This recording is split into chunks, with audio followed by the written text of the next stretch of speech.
بسم الله الرحمن الرحيم. اللهم صل وسلم وبارك عليك يا حبيبي يا رسول الله. النهارده عمر 28 يوم للفراخ بتاعتنا. جايبه لكم 5 مشروبات. لو فراخك بتعطس او خنفره او صوت ضفادع او نقص اوزان او كشه او كشمه او عطسه، ال5 مشروبات دول بامر الله يهدوا معاكي الدنيا ويطلعوا لك الدوره بسلام. تعالوا نشوف العلف بتاعنا الاول. النهارده ما ضفتش بصل، لتاني يوم ما ضفش البصل يا بنات. ان شاء الله بكره استغنى عن العسل واضيف البصل. ضفت رشة من القرفة ورشة صغيرة خالص كده من الملح يا بنات، بين صوابعي زي رشة الكيكة زي ما اتفقنا، عشان يسحبوا في المية لو هتضيفي علاج او اي مشروبات. كمان استغنيت عن الحلبة عشان انا النهاردة هستعمل مغلي الحلبة او مية الحلبة المغلية. الكركم وحبة البركة اساسي معانا. كمان بدل استعملنا عسل يبقى هنستعمل معلقة نشا. وفضيت كده اللي باقي في السقايات، انا في العلافات انا ما كنتش مجوعة، يا دوب بس مليت السقاية غسلتها ومليتها وشلت الحاجة وخلاص يا بنات. حتى لسه ما رشتش الجير ولا ايدين الفرشة بتاعتهم زي ما هي. كان عندي مشوار النهارده وحطيت لهم اكل بزيادة الصبح فما جوعوش ولا عطشوا خالص النهارده. قلبي العلف بتاعك كويس، ما يكونش فيه رطوبة زي ما اتفقنا.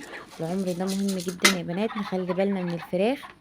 انا اساسا بكون خايفه ادخل على الفراخ الاقي فيه نفوق او موت مفاجئ بسبب ال3 فراخ الفرز اللي جم مع الفراخ بتاعتنا المره دي. بس الحمد لله مع الاهتمام الدنيا ماشيه. بس ان شاء الله مجرد ما عدت 30 يوم هبدا استكبر واتبع على طول. تعالوا الاول نشوف المشروبات بتاعتنا. اول مشروب اليانسون. تاني مشروب مغلي الجوافه مع النعناع الاخضر. اقول لكم المشروبات وبعد كده اقول لكم فايده كل مشروب لوحدها.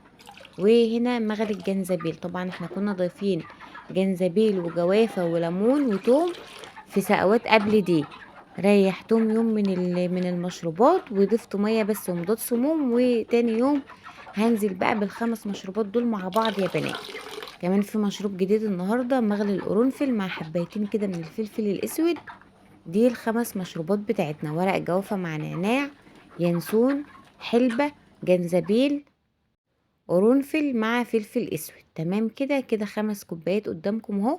كل 2 سنتي من كل كوباية من دول على رتل مية.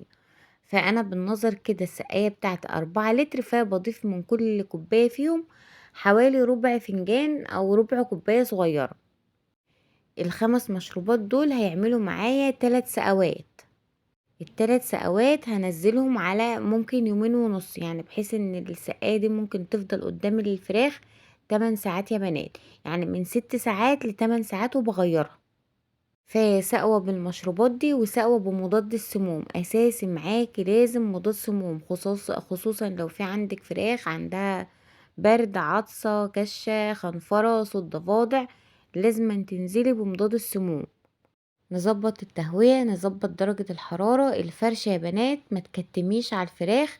شوفي ايه السبب اللي مخلي الفراخ بتاعتك المتابعة حبيبتي اللي بتقول نزلت بالعلاج البيطري وبرضو عينين الفراخ وجعاها وفي عطسة بس بيسحبوا في العلف. شوفي ايه السبب. هل السبب من الفرشة مش نظيفة؟ طب لو انت بتنضفي والفرشة نظيفة يبقى انت مكتمة على الفراخ. ما هو لازم يكون في سبب. يعني انا السبب اللي بيخليني خايفة على الفراخ باستمرار، انتوا شايفين فرخ واقف عندي الباب اهو، وفرخ قاعد، وفرخ بيعطس وسط الفراخ، والمكان ضيق. يعني ده مش مكان واسع مثلا هيعطس في جنب او كده، لا، ال3 فرخات في قلب الفراخ بتاعتي، يعني معرضين لان هم كلهم يجيلهم برد في لحظة. انا عارفة ايه السبب اللي انا خايفة منه واللي هيجيب واللي بيسبب في سواء بقى اسهال او برد او اي دروب بيحصل للفراخ. انا عارفة السبب وانا اللي سايباه بايدي. يعني انا عرفت ان هما فراخ مش فرز اول من اول يوم، وسبتهم في وسط الفراخ. مناعة ضعيفة، معرضين اكتر للامراض، ما بيدوناش اوزان. شفتوا الفيديو اللي فات احنا وزنين الفراخ داخله على ال2 كيلو وهم لسه ما حصلوش الكيلو ونص. فنعالج السبب الأول قبل ما ننزل بقى بالأعشاب وأدوية بيطرية وكله مش جايب نتيجة عشان احنا مش عارفين ايه السبب ومعالجناش السبب. 5 مشروبات اللي نزلنا بهم دول مشروبات طبيعية بتعالج البرد، بتقفل الصدر وكمان بتزود الوزن بإذن الله. ما تنسوش بقى تحطوا لايك علشان يوصل لكل مربى غلبان زينا كده ومحتار يعمل ايه. اللايكات يا شباب. وكمان اليومين دول بقى في قلة تفاعل كده والمشاهدات وقعت، فما تستخسروش في اختكم سوزان اللايك ودعوة حلوة، ولو ما اشتركتوش في القناة اشتركوا في القناة وفعلوا الجرس على الكل عشان يوصلكوا اشعار بكل الفيديوهات الجديدة. النهاردة زي ما قلت لكم اليوم ال28، احنا في اخطر ايام في الدورة، المناعة بتقل، اي برد بسيط بيساوي نقص وزن، لو لحقت المشكلة بدري بتكسبي وزن محترم.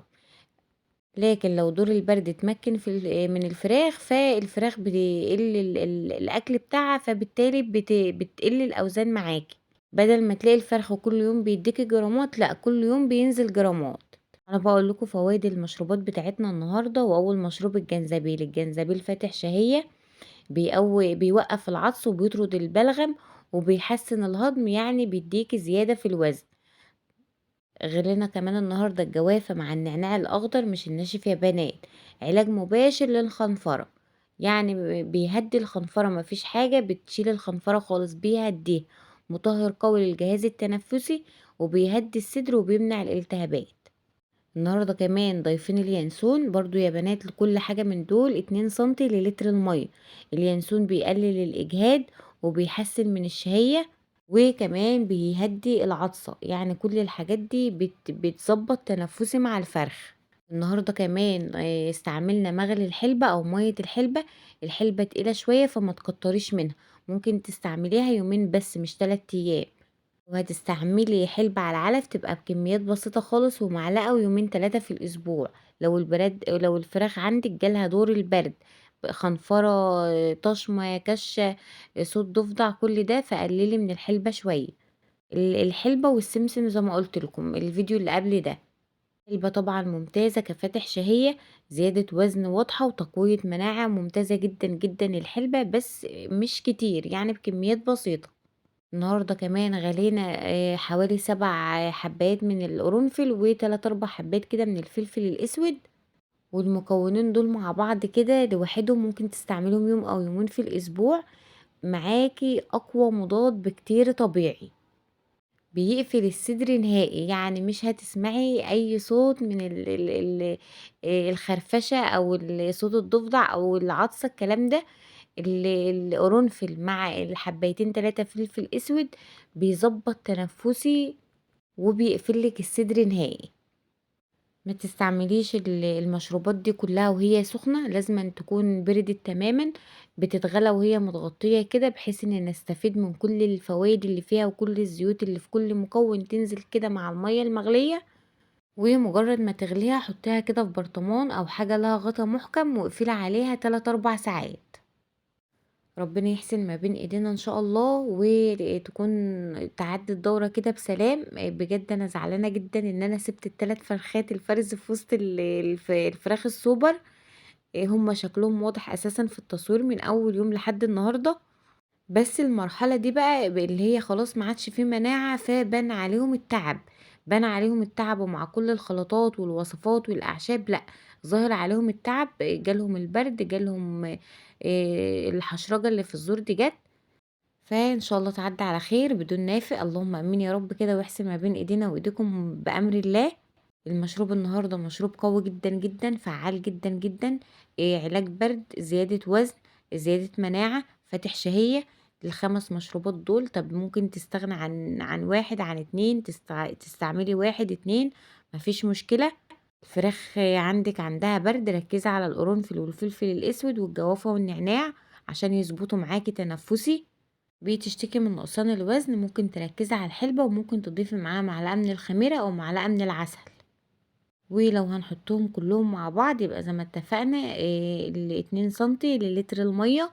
السقوة ما تفضلش قدام الفراخ اكتر من 8 ساعات، ومش باستمرار، يعني بعد السقوة دي يكون في سقوة مية عادية او مضاد سموم. البرد متمكن عند الفراخ يبقى بعد السقوة دي تجيب الأولفنت البشري 5 سنتي كده على اللتر المية، او الغطا او غطا كبير على السقاية ال2 لتر. سقوة الأعشاب تكون بالنهار والأولفنت تكون بالليل. وبرضو لازم تراعي ان يبقى فيه سقوة مضاد سموم، ما تنسوش مضاد السموم الفترة دي. ان شاء الله الدورة تعدي على خير. النهاردة زي ما قلت لكم اليوم ال28، لسه يومين واذبح ال3 فرخات الفرز دول هيتشووا، بدل ما كل الفراخ تتشوي لا يبقى دول للشوي بس. عشان يكون معانا اوزان بامر الله، ونقدر نسيب الفراخ لعمر ال35 يوم، عشان بالشكل ده طول ما ال3 فرخات عندهم برد في وسط الفراخ، انت ما تضمنيش ان كل ما يتعداش. يعني انا ببقى خايفه وانا نازله لهم الاقي كلهم عيانين، او في اي نفوق مفاجئ او اي حاجه، فربنا يستر. صلوا على النبي كتير في التعليقات. وشكرا لكل حبايبي اللي نوروني واشتركوا في القناه جديد، نورتونا، وعيلتنا ان شاء الله هتكبر بيكم وبدعمكم. واشوفكم في فيديو جديد على خير بامر الله. مع السلامه.